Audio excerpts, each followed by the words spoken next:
coin toss topic of the night. So, you guys heard what happened with the Chicago White Sox and Minnesota Twins I earlier this week? absolutely did. I absolutely did hear Remember, it was about a very that. high-scoring game, but continue, Jack. Well, hold on. I gotta bring up this dude's name because, like, it's not a big name player, but basically, Yermin Mercedes of the Chicago White Sox broke an unwritten rule in baseball, hitting a 3-0 pitch for a home run when the White Sox were winning like 14-5, like in the 8th or ninth inning. 1. 2, that was a position player that he hit it off of. So It was 47 miles per hour. right? Oh, wait a minute. Didn't that happen with the Texas Rangers last year? Like the whole issue with the unwritten rule with hitting home runs? Yeah, but here's the thing. Tony La Russa, Mercedes manager, throws him under the bus. Basically says it was a boneheaded move. And, and when the Twins took exception to it and, threw some high cheese at Mercedes, La Russa was like, lesson to be learned there.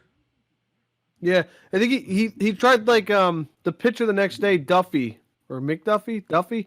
He tried throwing at him and it went behind his back and the guy immediately got ejected and La Russa was like, yeah, I'm not surprised or that's what you get. Like, dude, are you fucking kidding me? Like, of all the things you can complain about in the sport of baseball nowadays, all right, like that's just. He's upset that his team is losing by a high amount. So yeah. Yeah, I mean, but like, they were winning. They were winning when he hit that home run. Yeah, Dan, they were winning when they hit the home run. Yeah, that's the point. The point is like he was mad at his player for hitting a home run when they were up big already, and it's like, dude, what do you want the fucking guy to do? He had a 47-mile-per-hour meatball thrown right over the plate, and he just golf swinged it out. What was he supposed to let it be a strike? No, come on. You serious? It's just lame, man. We need these old people gone. Where are these? We need these old people gone. I have to stop because there's a lot of controversy with the 3-0 count, whether or not you should swing. And growing up when I played Little League Baseball, play at the rec level, I remember my coaches telling me, you never swing on 3-0, you never swing 3-0 at all.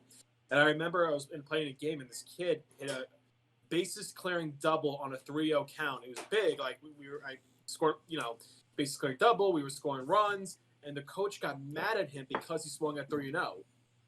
His own coach got mad. And that's something I never understood. Like, I get it because you want to take the pitch and see if you can get a walk, don't waste it. But everyone's got to calm down with this whole 3-0 thing. I mean, if the guy can swing, he could swing. If he can't, then oh well. Like people just down. I mean, there's a lot more going on in baseball. Why are we freaking out about whether or not you swing on a 3-0 pitch? I just think like if it's 3-0 and it's right down the gut, dude, you got to put the bat on that ball, man. You're not going to get one because the guy's going to try and put one over for a strike to get back in the count. You can't just. If it's right there and you just swing, just go for it, man. If it's out there, let the umpire try and, decipher whether it was a strike or not. Maybe he'll just get that fourth ball. But the guy was a position player. They were losing by 11, and the guy just threw a meatball right over the plate. What's he supposed to do? His eyes probably blew up when that happened. I wish I could go. I'm going to go back and watch the replay of that when I can. Because, like, he had to, like, just revel in that moment. He was just like, this is gone. And you know that home run, that stat specifically, that'll help at contract time. I'm just saying. Yeah, it will. My thing with hitting, swinging at a 3-0 pitch isn't necessarily whether or not it's classy or unclassy, breaking unwritten rules. My thing is whenever my team or whoever I'm rooting for in that moment has a 3-0 count in their favor, I don't want them to swing, not because of unwritten rules. I don't want them to swing because I feel like, oh boy, you're about to get a little too far underneath it, hit some bullshit pop-up into the infield.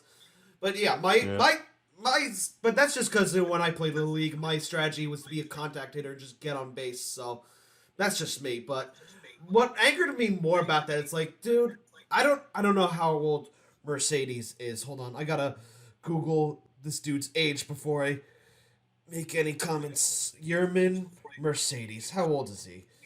Jeez, I sound like Bill Burr when he's googling something in his pocket. Dude, I saw someone refer to him as the Yerminator. That was awesome. What an amazing. He's 28 years old. My thing is, Tony La Russa flat out threw his own player under the bus there. I thought that was uncalled for. I mean, can you imagine if the Washington Capitals had something like, oh, Tom Wilson made some boneheaded plays, or the Bruins said like Brad Marchand made some boneheaded plays? You don't see hockey players doing that for, any dirty teammates. But, in baseball, this gets that kind of response from a manager condemning his own player. And Yeah, man. I am just like, really? Really? I think my opinion is, if it's such a worrisome about being an unwritten rule broken, just make it a rule. No, No. that's not the correct answer. No, this is what you do. Here's the solution to all this. This will be the last point. I'm telling you this. This should solve all of our problems. Okay, stop throwing at players too. All right, can we just cut this out? All right, what happens if that does hurt him? All right, I know you're just trying to send a message, but what if that does hurt him? Okay, second, you know what you do about that? You don't throw at them. You don't throw at them. What you do is you strike them out and then give them a little fist pump and start chirping at them. Yeah. That's all you got to do. Yeah, freaking. Just Exactly. you get an out, you don't have a man on base, and you can talk some shit. Yeah, I mean, That's the way I look at it. not the best example, but like, oh wait, Jabba Chamberlain, he had his little fist pump when he struck someone out. One of those guys was Aubrey Huff. Aubrey Huff didn't forget that, and Yeah. I think the third game of the season, 2009, he launched a home run off of Jabba Chamberlain. So he steps on home plate, he's like, yeah, like. You know what? When you say Jabba Chamberlain, the fist bump, I remember that one play against the Cleveland Indians where he dove to make the catch, got up, did the fist bump, and then I remissed the time. Next time I saw Jabba Chamberlain, not in a Yankees uniform, and it was him looking like a homeless Santa Claus. Okay. Homeless Santa Claus, that's one way to put it. All right. Well, anyway, I don't know if we even got into the question of the coin toss topic. Do you think La Russa was right or wrong to throw his own player under the bus there? Wrong. Wrong. I don't care about the old rules. It's wrong. Don't do that. Back the player up.